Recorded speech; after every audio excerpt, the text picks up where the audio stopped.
The return of Toneri in the story is one of the most anticipated moments. He has appeared a lot in the novels as well as the anime, but there is no sign of him in the manga. So what are the chances of him being canon to the manga story and actually helping Boruto during the time skip period? Let's find out.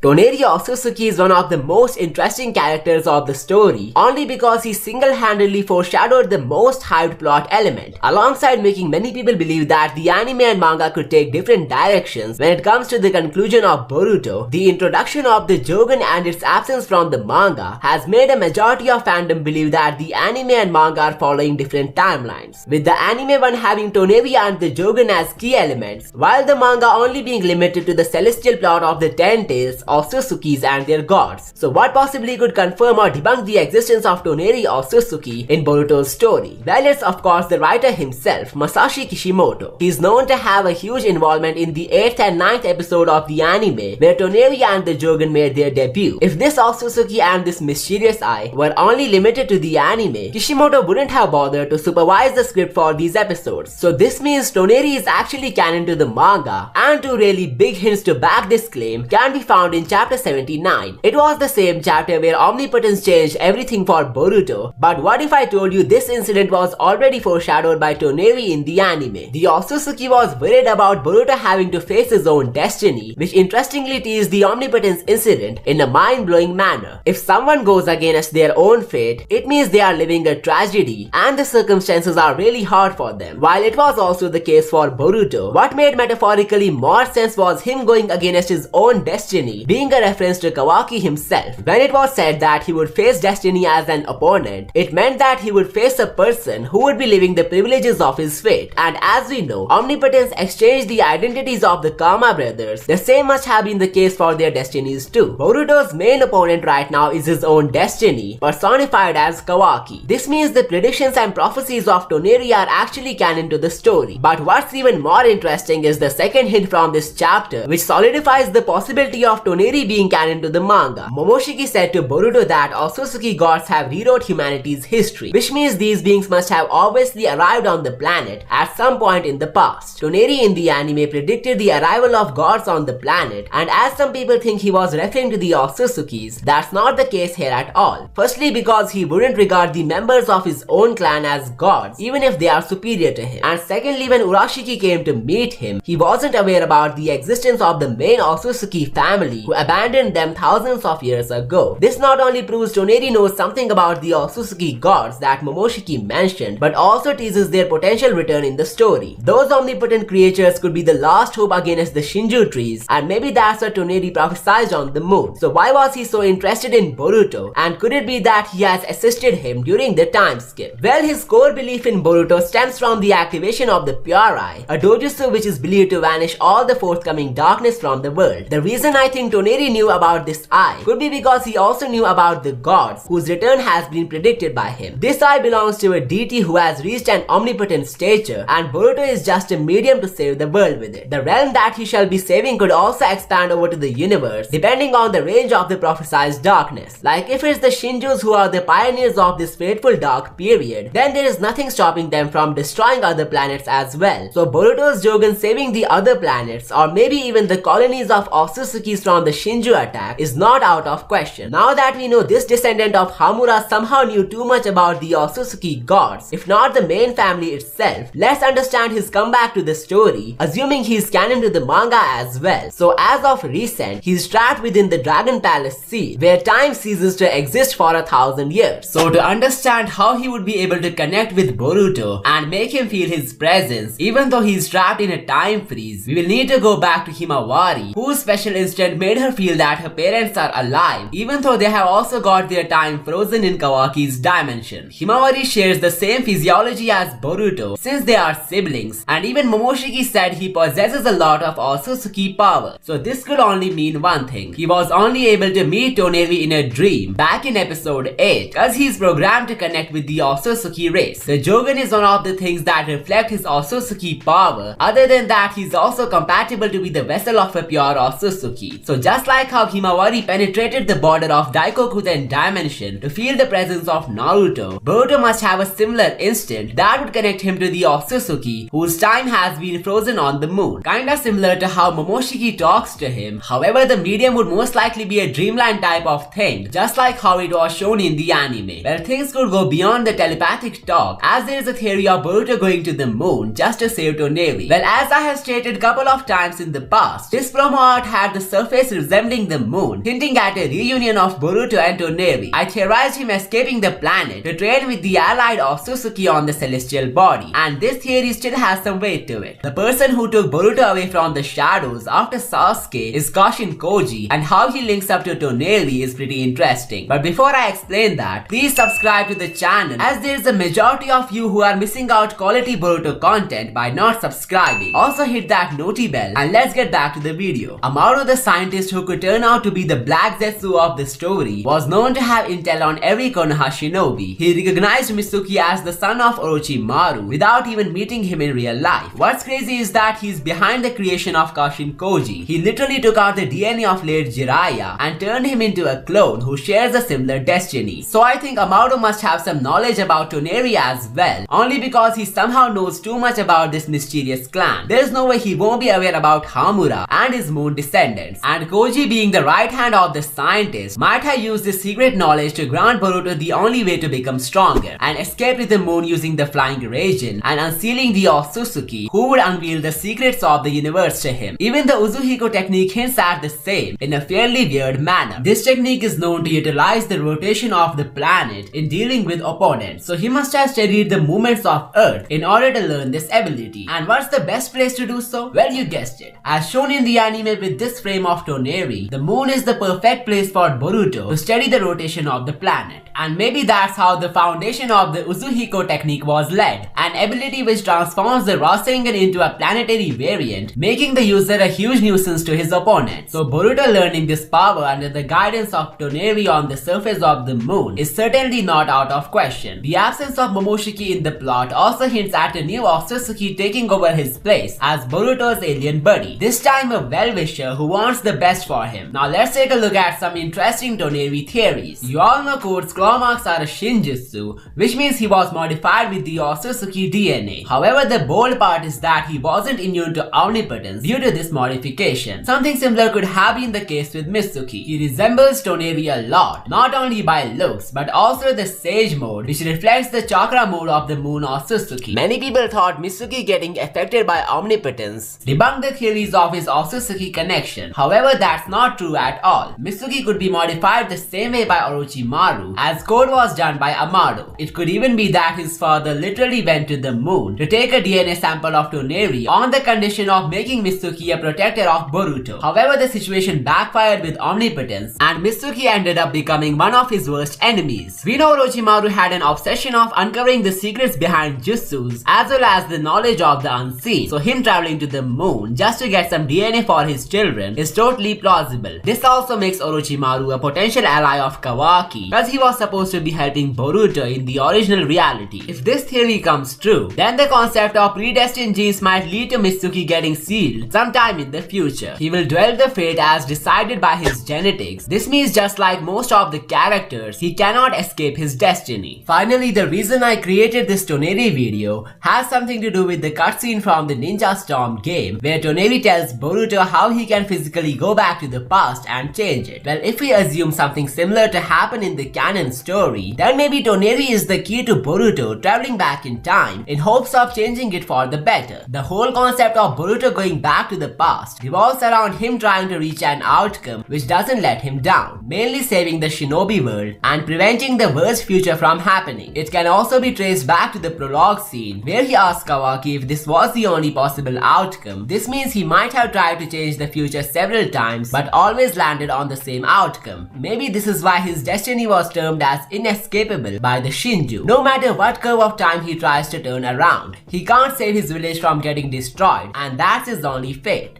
Talking about the living Shinju, how exactly could they be impacting the destiny of Boruto, and will it have an overall positive or negative impact on his fateful legacy? Boruto as the protagonist is destined to lose everything and suffer a hopeless life. He has lost the vision in one of his eyes, literally got orphaned, had all his friends and family taken away from him, and still managed to protect the planet several times in the time skip. Now that the new villains have made their entry in the story, Boruto's fortune is destined to take another huge turn. Find out more about that plot twist in this video, and don't forget to subscribe for more amazing stuff. I will see you next time.